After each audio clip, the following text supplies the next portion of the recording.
अस्सलामुअलैकुम everyone, I hope you all are fine and fresh by the grace of almighty Allah. तो आज की इस वीडियो में हम सिंप्लीफाई करेंगे ये क्वेश्चन जो आपको नज़र आ रहा है, और इसके लिए हम बोर्ड मास का रूल जो है वो फॉलो करेंगे। बोर्ड मास का रूल आपको अच्छे तरीके से पता होगा कि बोर्ड मास का असल में मतलब क्या है कि ब्रैकेट ऑफ। सबसे पहले हमने क्या करना होता है कि जो जितने भी हमें ब्रैकेट नज़र आते हैं उन्हें हमें वन बाय वन ऑफ करना होता है, यानी कि उसे सॉल्व करना होता है। तो यहाँ पर हमारे पास है round bracket, curly bracket and square bracket. तो सबसे पहले राउंड ब्रैकेट को हम सॉल्व करते हैं, और बोर्ड मास में हम क्या करते हैं कि ब्रैकेट को देखने के बाद हम जो है वो देखते हैं divide, multiply, addition and subtraction. ठीक है, इसे इस तरह हम फॉलो करते हैं कि सबसे पहले हम ब्रैकेट को ओपन करते हैं, और उसके बाद अगर डिवाइड हो रहा होता है कहीं तो हमें डिवाइड करना होता है, उसके बाद मल्टीप्लाई, उसके बाद एडिशन और फिर सब्ट्रैक्शन।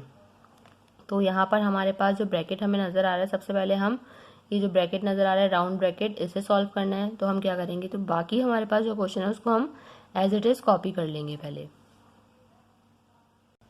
ये देखिए, मैंने यहाँ स्टार्ट का जो क्वेश्चन है वो यहाँ तक कॉपी कर लिया है। अब मुझे क्या करना है कि मुझे नज़र आ रहा है राउंड ब्रैकेट, इसके अंदर जो भी मतलब प्लस माइनस मल्टीप्लाई या डिवाइड के साइन है उनको सॉल्व करना है। और किस तरह सॉल्व करना है, पहले डिवाइड, फिर मल्टीप्लाई, फिर एडिशन और सब्ट्रैक्शन। डिवाइड तो यहाँ है नहीं, लेकिन मुझे मल्टीप्लाई नज़र आ रहा है इन दो फ्रैक्शंस के बीच में, तो पहले मैं इन दोनों को सॉल्व करूँगी। ठीक है, और जब हम इसका आंसर फाइंड आउट कर लेंगे इस पूरे ब्रैकेट का, तब ये ब्रैकेट जो है वो क्लोज हो जाएगा।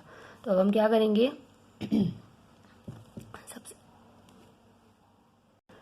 सबसे पहले हम यहाँ पे 3/4 तो ऐसे ही कॉपी कर लेंगे। प्लस का साइन भी हमारे पास यहाँ से आ जाएगा। ये दोनों फ्रैक्शन हो रही हैं आपस में मल्टीप्लाई है, तो क्या करेंगे, दोनों जो न्यूमिनेटर्स की वैल्यू आपस में मल्टीप्लाई हो जाएंगी। 2 time 1 is 2 and 3 time 2 is 6। ठीक है, तो ये मल्टीप्लाई हम कर चुके हैं और हमारा आंसर यहाँ पर आ चुका है। ठीक है, अब हम क्या कर देंगे, सारे जो ब्रैकेट्स हैं वो क्लोज कर देंगे।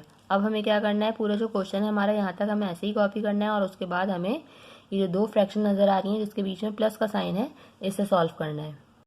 जी, तो यहाँ तक मैं पूरा क्वेश्चन कॉपी कर चुकी हूँ। अब इसे हम किस तरह सॉल्व करेंगे, अगर हमारा डिनोमिनेटर सेम होता तो हम न्यूमिनेटर्स की वैल्यू को डायरेक्टली ऐड या सब्ट्रैक्ट कर सकते थे, लेकिन डिनोमिनेटर सेम नहीं है, तो पहले हम डिनोमिनेटर को सेम करेंगे। और वो किस तरह करेंगे, हम दोनों डिनोमिनेटर्स का लेंगे एलसीएम। 4 और 6 का जब हम एलसीएम लेंगे तो देखते हैं कि क्या आता है। 2 time 2 is 4 and 2 time 3 is 6। उसके बाद ये 2 से ही डिवाइड होगा। 2 के टेबल में 2 आता है 1 पे, 3 को ऐसे ही कॉपी करना है, और 3 के टेबल में 3 आता है 1 पे। यहाँ ऑलरेडी 1 आ चुका था। एलसीएम अब हम इसका ले चुके हैं। एलसीएम किस तरह हम लेंगे, इन सबको कर देंगे multiply. 2 multiply by 2 multiply by 3। 2 time 2 is 4 and 4 time 3 is 12। 12 हमारे पास यहाँ एलसीएम आ चुका है। ठीक है, तो अब हमें क्या करना है, दोनों एलसीएम, इन दोनों की जगह हमने यहाँ पे 12 लिखना है। अब देखना है कि 4 के टेबल में 12 किस पर आता है, 3 पर आता है। 3 को हमें थोड़ा साइड में लिखेंगे और इस 3 को मल्टीप्लाई कर देंगे न्यूमिनेटर से। ठीक है, तो 3 टाइम 3 इज़ 9। यहाँ प्लस का साइन है वो ऐसे ही लिखेंगे। 6 के टेबल में 12 2 पर आता है, 2 यहाँ साइड में लिखेंगे और इस 2 को मल्टीप्लाई कर देंगे न्यूमिनेटर की वैल्यू से। 2 टाइम 2 इज हो जाएगा यहाँ पे 4। ठीक है, अब क्या करेंगे, अब हम कर सकते हैं, डिनोमिनेटर हमारे पास सेम हो चुका है, तो अब हम इन दोनों को कर सकते हैं प्लस। जब हम इन दोनों को प्लस करेंगे तो फिर ये ब्रैकेट जो है वो क्लोज हो जाएगा, क्योंकि हमारे पास इस पूरे ब्रैकेट का आंसर जो है वो आ जाएगा। ठीक है, तो यहाँ पे जो बाकी के ब्रैकेट्स हैं उनको पहले मैं क्लोज करती हूँ, और इस क्वेश्चन को यहाँ तक एज इट इज़ कॉपी करती हूँ। जी, तो जब हम 9 + 4 करेंगे तो वो 13 आ जाएगा, और नीचे हमारे पास डिनोमिनेटर में है 12। ठीक है, अब हम ये राउंड ब्रैकेट हमारा क्लोज हो चुका है। अब हमारे पास कौन सा ब्रैकेट नज़र आ रहा है, हमें ये हमें नज़र आ रहा है कर्ली ब्रैकेट। तो अब हमें यही सॉल्व करना है।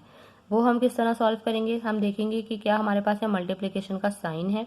सबसे पहले हम देखेंगे क्या ये क्रॉस में कैंसिल हो रहे हैं। अगर ये क्रॉस में कैंसिल हो रहे होंगे तो हम इसे कैंसिल कर देंगे, और अगर नहीं हो रहे होंगे तो फिर हम क्या करेंगे, दोनों ऊपर वाले न्यूमिनेटर्स को मल्टीप्लाई कर देंगे और दोनों डिनोमिनेटर्स को मल्टीप्लाई कर देंगे। लेकिन हमें कैंसिल होते हुए नज़र आ रहे हैं, क्योंकि 4 के टेबल में 4 आता है 1 पे, और 4 के टेबल में 12 भी बिल्कुल आता है 3 पे।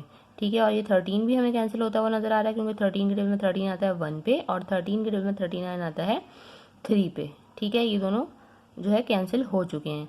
अब यानी कि ये ब्रैकेट भी सॉल्व हो चुका है। अब नेक्स्ट स्टेप पे हम यहाँ तक क्वेश्चन ऐसे ही कॉपी करेंगे और इसका आंसर जो है वो लिखेंगे। 1 टाइम 1 इज़ 1 आ जाएगा, और 3 टाइम 3 इज़ नीचे आ जाएगा 9। 1/9 जो होगा वो हमारे कर्ली ब्रैकेट का आंसर होगा।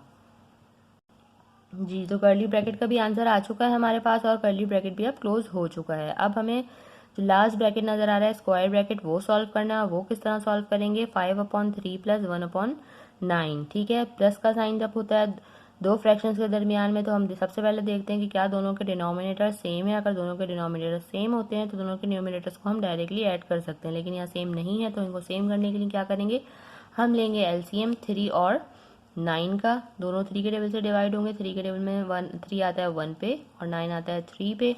यहाँ 1 आ चुका है, यहाँ हम इसको ऐसी कॉपी कर लेंगे। 3 के टेबल में 3 आता है 1 पे, ठीक है। अब एलसीएम क्या आएगा हमारे पास, यहाँ दोनों 3 को कर देंगे मल्टीप्लाई। 3 टाइम 3 इज 9, तो एलसीएम हमारे पास यहाँ आ चुका है 9, ठीक है। तो अब हमें क्या करना है कि ये जो हमारे पास यहाँ पर है 8/9, इसको तो हमने ऐसे ही कॉपी करना है। प्लस का साइन है, अब ये ब्रैकेट जब तक इसका आंसर नहीं आता ब्रैकेट हमें लिखना पड़ेगा।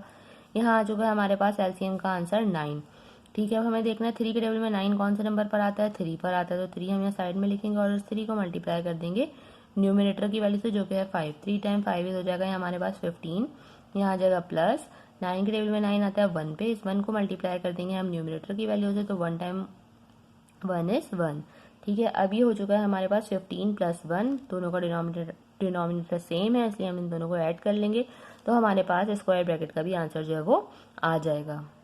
यहाँ 15 प्लस 1 हो जाएगा 16/9, ठीक है।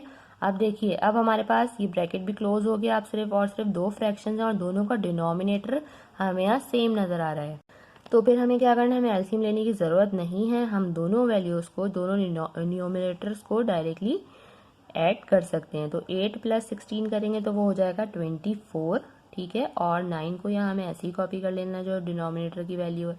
अब देखेंगे कि क्या ये दोनों किसी सेम टेबल से कैंसिल हो रहे हैं, बिल्कुल 3 से कैंसिल हो रहे हैं। 3 के टेबल में 9 भी आता है 3 पे और 3 के टेबल में 24 भी आता है 8 पे, ठीक है। तो अब हमारे पास यहाँ फ्रैक्शन बन चुकी है ये 8/3, ठीक है। इसका जो है डिनोमिनेटर छोटा है, अगर डिनोमिनेटर छोटा है तो इसका मतलब है कि हम इसको मिक्स नंबर फ्रैक्शन में चेंज कर सकते हैं। किस तरह चेंज कर सकते हैं, जो ऊपर वाली वैल्यू है वो रखेंगे हम अंदर, 3 को रखेंगे बाहर। 3 के टेबल में 8 नहीं आता, उससे छोटा नंबर 2 पर आता है 6, और जब हम 8 में से 6 माइनस करेंगे तो हमारे पास यहाँ आ जाएगा 2, ठीक है। तो अब हम इसका आंसर किस तरह लिखेंगे, इसका आंसर हम लिखेंगे जो डिनोमिनेटर था वो यहीं पे रहेगा। अब हम इसे किस तरह लिखेंगे कि ये वाला 3 हमारा डिनोमिनेटर बन चुका है, जो हमारा रिमाइंडर है वो हमारा यहाँ आ जाएगा न्यूमिनेटर की प्लेस पे, और ये वाली वैल्यू हमारी यहाँ आ जाएगी, ठीक है, होल नंबर की प्लेस पे। और हमारा आंसर आ चुका है 2/3। देखा आपने कितनी जल्दी से स्टेप बाय स्टेप हमने जो है सिंप्लीफाई कर लिया है बोर्ड मार्क्स का क्वेश्चन। आई होप कि वीडियो आपको अच्छे से समझ आई है। अगर ये वीडियो आपको पसंद आई है तो इसे लाइक और शेयर जरूर करें और मेरे चैनल को भी सब्सक्राइब करें। इंशाल्लाह बहुत जल्द मिलती हूँ आपसे अपनी नेक्स्ट वीडियो में। अपना बहुत ख्याल रखिएगा। अल्लाह हाफिज़।